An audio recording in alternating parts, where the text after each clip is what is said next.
बिस्मिल्लाहिर्रहमानिर्रहीम अस्सलामुअलैकुम। आपको पता है कि हज का सीज़न चल रहा है और हर मुसलमान की ख्वाहिश होती है कि मैं जो हूँ हज करने जाऊँ और अल्लाह पाक मुझे ये सआदत नसीब फरमा। और कई कई टाइम तक लोग दुआएं मांगते हैं, पर यह अल्लाह की तरफ से बुलावा होता है। जब अल्लाह आपको बुलाता है तो आप ज़रूर जाते हैं, चाहे हालात कैसे भी हों, आपके पास पैसे हो ना हो, आपके पास असबाब हो ना हो। अल्लाह पाक ना होने से होना भी निकाल देता है, असबाब भी बना देता है और जो है इंसान को हज के लिए रवाना कर देता है।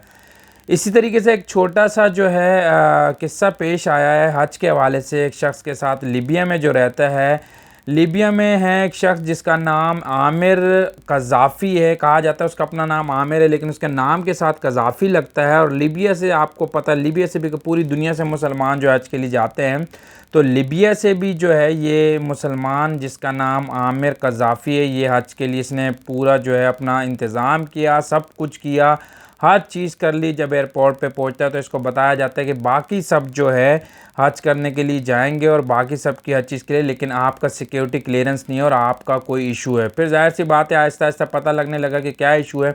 तो इसके नाम के साथ कज़ाफ़ी आ रहा था, क्योंकि वो लीबिया के पहले हुक्मरान रह चुके हैं और जिसकी वजह से उनका नाम लेना वहाँ पे वो नहीं है। इसकी वजह से इनका नाम, इनके जो आमिर के साथ जो नाम आ रहा था वो कज़ाफ़ी आ रहा था, जिसकी वजह से इनको रोक दिया गया।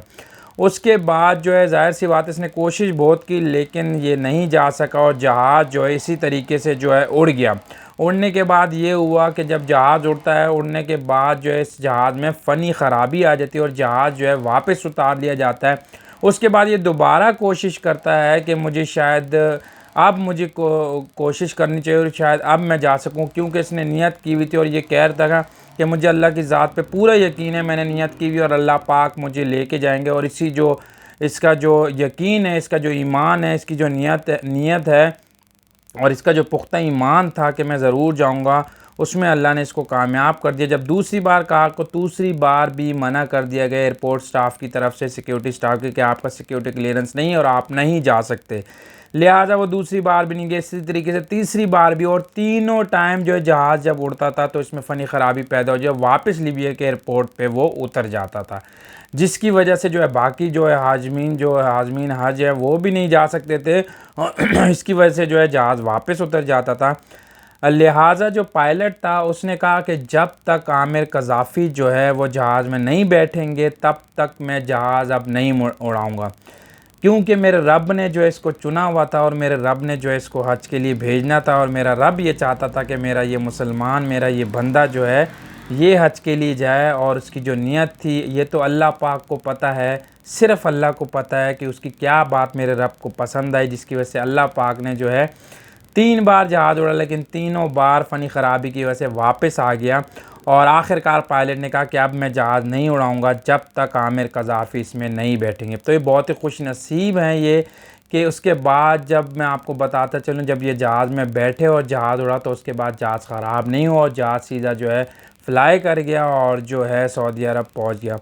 तो ये होता है जब आपको बुलावा होता है अल्लाह की तरफ से और अल्लाह पाक आपको बुलाना चाहता है, ना होने से होना निकाल देता है, असबाब ना होने वाले असबाब से वो निकाल देता है। और अल्लाह पाक जो है आपको जो है हज की शहादत भी नसीब फरमा देता है, उम्रे की शहादत में, ये अल्लाह की तरफ से होता है। और आमिर कज़ाफ़ी वाहिद जो है मुसलमान थे जिनको रोका गया था और जिनको कहा गया था कि आपकी सिक्योरिटी क्लियरेंस नहीं है और आप नहीं जा सकते, लेकिन मेरे रब ने आमिर कज़ाफ़ी को बुलाना था और मेरे रब ने जो है इनका जो है हज इनको करवाना था। तो आमिर कज़ाफ़ी साहब जो हैं लीबिया के, इनसे ऐसी क्या अल्लाह पाक को इनकी ऐसी क्या अदा पसंद आ गई, क्या बात पसंद आ गई, जिसकी वजह से मेरे रब ने जो है कहा कि जब तक मेरा ये बंदा जो है इस जहाज़ में नहीं बैठेगा मैं इस जहाज़ को जाने ही नहीं दूँगा।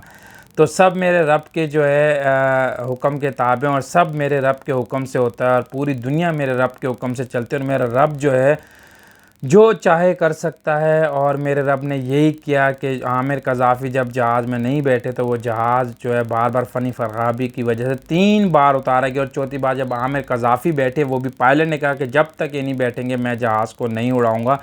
आखिरकार जो आमिर कज़ाफ़ी बैठ जाते हैं और ये जहाज़ उड़ जाता है और वो सऊदी अरब पहुँच जाते हैं। तो जब अल्लाह की तरफ से बुलावा होता है, अल्लाह ने बुलाना होता है, तो फिर ऐसे ही होता है जो आमिर क़ज़ाफ़ी के साथ हुआ। और जो है इसमें किसी चीज़ की आपको फिर ज़रूरत नहीं पड़ती, मेरे रब की तरफ से इसका बुलावा था, जिसकी वजह से पूरा जहाज़ जो है 3 बार उड़ा और फ़नी ख़राबी की वजह से वापस। और फिर पायलट ने कहा कि मैं आमिर क़ज़ाफ़ी के बग़ैर नहीं जाऊँगा। तो पूरी दुनिया ने ये चीज़ देखी और पूरी दुनिया को पता लगा, जितने भी मुसलमान दुनिया में रहते हैं, जितने भी लोग दुनिया में रहते हैं, सब ने इस चीज़ को देखा कि जब अल्लाह पाक अपने घर बुलाता है तो अल्लाह पाक ना होने से होना भी निकाल देता है। और अल्लाह पाक इस तरीके से वसाइल और असबाब बना देता है कि जितने भी दुनिया के लोग होते हैं, जितने भी आस पास के लोग होते हैं, वो सब के सब जो है इसी काम में अल्लाह उनको लगा देता है। और अल्लाह पाक ने इसी तरीके से क़ज़ाफ़ी के लिए भी रास्ते खोले, आमिर क़ज़ाफ़ी के लिए। और आमिर क़ज़ाफ़ी जो है बहुत ज़्यादा खुश है और आमिर क़ज़ाफ़ी ने शुक्रिया भी अदा किया। और आमिर क़ज़ाफ़ी के बैठने के बाद जो है जहाज़ उड़ा भी, कोई फ़नी ख़राबी भी नहीं हुई और सऊदी अरब भी पहुंच गया। तो एक बात मेरी याद रखें, अल्लाह पाक से हमेशा दुआएं करते रहें और नेक अमाल करते रहें। जब अल्लाह पाक ने आपको बुलाना होगा, किसी चीज़ की आपको ज़रूरत नहीं पड़ेगी, सिर्फ़ आप कोशिश करें, अल्लाह पाक से दुआ करें और देखें फिर अल्लाह पाक आपको कैसे बुलाते हैं, जैसे आमिर क़ज़ाफ़ी को बुलाया। Thank you.